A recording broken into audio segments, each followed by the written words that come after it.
Is our number 2. That's Drive Time right here on the show that shakes the Southland, Clemson Sports Talk. Lawton Swan hanging out with you. Our good buddy Mike Yuva joins the program to talk about the South Carolina Gamecocks and, of course, their matchup with the Clemson Tigers this past weekend. 16-7, the final score. Mike, if I didn't know any better, I would have thought I was watching Iowa scrimmage. Yeah, I'll tell you what. For someone that took the under in a couple other matchups these past week or so, this was one that I did not. Not that I touched this game at all, but man, it was a defensive battle. That is for sure. Not a lot of offense. Not a lot of, especially for South Carolina offensively. They didn't do much of anything offensively, but yeah, it was a really grinded out type of game. Yeah, it really was. And, it became apparent to me, and I've said this, and I don't. So, when you're the Clemson guy, even though you got a master's degree from South Carolina, if I say what I really feel, some people will say, oh, no, Swanee, you're being a Homer J. Simpson. You're just being a Clemson Homer. There came a point in that game, though, Mike. I had Qualk on yesterday. Mike, where I said to Christopher Thompson, who was sitting beside me, Clemson should not throw the football again. Like, I just felt like Clemson was winning in the trenches on both sides of the ball, and I thought they had enough points to win. Yeah, well, let's go back and some of the things we talked about last week. I mean, one of the keys I had for this game, if South Carolina wanted to win it, they were going to have to slow down that front seven of Clemson's, especially their front four. Certainly, they weren't able to do that. And by not being able to run the football, as we saw from USC, they struggled to do much of anything offensively. Yes, They try to find ways to have the extension of the run game, whether that be screens, swing passes, slants. And there were opportunities there. But South Carolina, I mean, they probably had at least 10 drops. I mean, I know the box score will say otherwise because that's being very generous, but there were multiple drops in that game. So I'm not saying South Carolina would have won the game, but I think what they try to do, they try to adjust. They try to adapt to the challenges that Clemson was giving them with all the issues up front. And I certainly think by doing that, by having that front, as good as Clemson's front has been, really, if you go back the last decade, I'd say, but especially this past weekend, by doing that, it made a South Carolina offense who's been finding their rhythm. Yes, they struggled the week prior against Kentucky, but they've been really good at home offensively this season. And they weren't able to do anything. Xavier Legette, yes, we can give credit to the defensive backs back there, but I really think with not having any type of rhythm up front and the pressure that they were just putting on all night long, it didn't matter who was in your secondary. Swanee, you and I could have been in the backfield for crying out loud and played some DB this past weekend. And that's not trying to discredit anything the Tigers did in the secondary. But my whole point being is it didn't matter what you were going to do downfield. If you weren't able to get the type of protection that you needed, or at least being able to move the ball through an extension of the run game, the South Carolina offense wasn't going to do anything other than obviously that one drive where they went down the field. But other than that, I mean, shoot, I think they only had about 100-something yards of total offense, if I'm not mistaken, or 100 yards in the passing game. Yeah, 112 for Spencer Rattler. I think 156 total, and then Clemson only had 100 yards passing for Cade Klubnik. I mean, it was a pretty brutal night for both quarterbacks through the air. Speaking of which, I know Tiger fans are looking forward to kind of seeing what Cade Klubnik looks like in the bowl game. With South Carolina not going to a bowl game, is that the final time we'll see Spencer Rattler playing for the Garnet and Black? If I was a betting man, I wouldn't expect Rattler to come back. Now, the reason why I'll always leave that little sliver, right, whatever want to put it, 10%, 5%, whatever, is just because of the era that we live in with NIL. Now, we don't have the documentation that says, all right, this is how much he's making, but I can tell you based on some of the information that I've been able to gather over the last couple months, and it's not going to surprise people. Maybe it will surprise some, but Rattler was making from an NIL standpoint well over $1 million, if not more than 1.2. So I bring that up because while we can sit here and say, well, he'd make more on a signing bonus, you look at this year's draft, and while I do think if Rattler were to go into this year's draft, which I expect him to, I think there's going to be some Gamecock fans that are going to be very surprised to see him drop a little bit. And the reason I say that is because, as we do naturally, right, when you're in an area, you cover teams. And we had Field Yates from ESPN on a couple weeks ago, and Gamecock fans weren't too pleased with some of the things he said, even though he was very supportive of Rattler. But his whole point was, look at the other guys that are in front of him from a talent standpoint, at least as far as what they've done. Now, I really believe that whoever picks up Rattler is going to get a steal in the draft simply because I think he's very talented, on top of the fact of what he was able to prove despite the injuries going on with the offensive line, despite the issues that they had at receiver with not having Juice Wells this year, and the fact that he had a chance to work with an NFL offensive coordinator this year in Dal Loggins. So I think someone's going to get a steal. But I still think, too, he'll probably be one of those guys that will drop to, if you were to go out and even have a really good pro day, and I don't know if he'll get invited to the combine, but have a great Senior Bowl somewhere, I still think he's someone that would be a day 3 guy, early day 3 guy at that, late maybe day 2, 3rd round. Yeah. So I bring that up because after that point, once you get later in the rounds, you get into day 3, and if you're, 6th round, 7th round, I mean, it worked out for Brady. But when you're talking from a money standpoint, now that signing bonus, it's not the same in comparison of what you'd have from an NIL standpoint if you were to come back based on what he was able to make this past season. So that's why I bring those things up, because when people want to say, oh, think of the money that he could make from the signing bonus. Yes and no. It all depends where he's drafted. What's that allotted number that he would receive based on that draft position? So I think I remind Gamecock fans that. I think that's something else to keep in mind for some Clemson fans too, when you look at some of these players, because of this new era that we live in.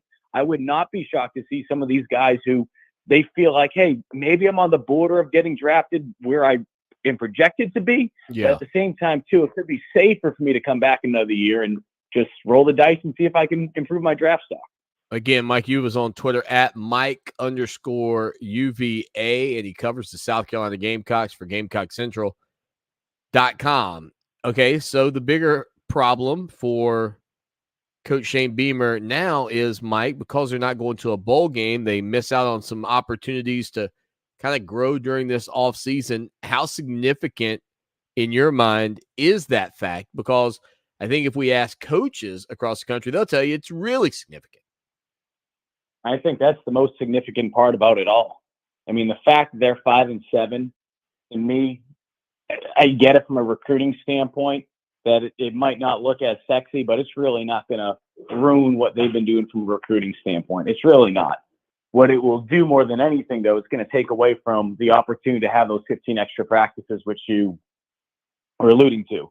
Yeah. And when you look at that quarterback room, and I just wrote a story today on Gamecock Central and on 3, that if we assume that Spencer Rattler is not back next season, well, that quarterback room, other than Luke Doty, there's no one in there that has started a game. Lenora Sellers, people are very excited. This fan base is excited to see what this young man can do based on the limited action that he got this past season in 3 games. But that's a true freshman that hasn't gone into a situation other than a couple of Wildcat packages to really throw the football against any starting defenses in the SEC. Never mind Power 5. You have Dante Reno coming in, the son of Tony Reno, the head coach at Yale, very talented quarterback, 4-star QB. And then you look at the guy Tanner Bailey that really hasn't played much, Colton Goff. So I'm bringing these things up because this quarterback room is going to be young, and that's one position, one of the positions that really could have benefited being able to get some extra practices. And when you look at some of the spots they have on defense, they're going to be losing some talented players. You could have really benefited from being able to get these 15 extra practices. So I think more than anything, Swan, I think you're spot on. I think just the fact that you don't get those extra practices for a team that is it was young to begin with going into this year, but they're going to be young again in a lot of spots. They could have really benefited being able to get those extra 15 that they won't be able to get now. Again, he's on Twitter at Mike_UVA. So the pulse of the fan base, Mike, coming out of that game. It's not like 2 years ago, Clemson beat South Carolina 30-0 in Williams-Brice Stadium to extend a winning streak. This year, it was a bounce-back victory for the Tigers.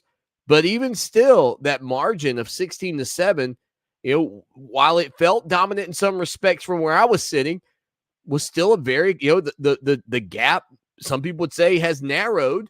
What was the pulse of the Gamecock fans that left Williams-Brice Stadium with a loss this year?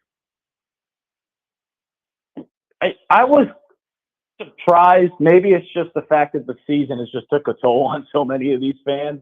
I thought it was going to be, and that's not to say anyone's like celebrating. There's no moral victories or anything like that. But I think for some of this fan base, and Swan, we talked about even heading into this year, that I felt like a lot of people in this fan base really needed to, temper their expectations.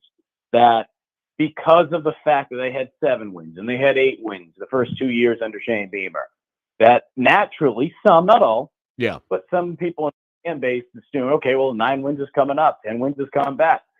They got Spencer Rattler back, Hugh Swell's back. Well, first off, if you were paying attention, you would have known heading into this year that they were very thin when it came to experience at multiple spots.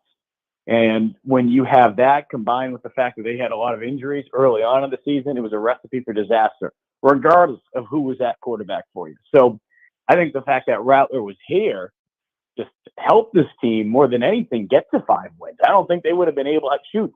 I mean, if we really want to nitpick, maybe they only have 3 wins on the year if Rattler is not here, just because of what he was able to do still despite all the injuries. So I think some people realize that, but I still think too, because of the way they fought towards the end of the season, it makes them feel just, again, no moral victories, but it makes them feel a little bit better about the defense, because the defense, as we've talked about throughout the season on your show, it was an absolute mess. In these last 3 weeks of the season, they looked like a totally different team. And I get it. We can talk about, they did that against Vandy. Well, they did that against Kentucky, and they did that against Clemson too. And Clemson did some really good things this season against some pretty good teams. So I think, again, you try to find the good, because at this point, if you're just going to be upset and yelling at stuff, it's not going to do anything. The season's over. You are what your record says you are. You're a 5-7 team, and you're not going to a bowl game. So you got to figure out what you did good towards the end of the season and find ways to improve on the areas, certainly with the offense, and try to be better next season. I mean, that's all you can really do at this point. Yeah, and I don't want to be like the bearer of bad news, right? But I looked ahead to see what South Carolina's schedule looks like next year. And if other people have not, they will go to Alabama, to Oklahoma, they'll go to Clemson. Mike, for 95%,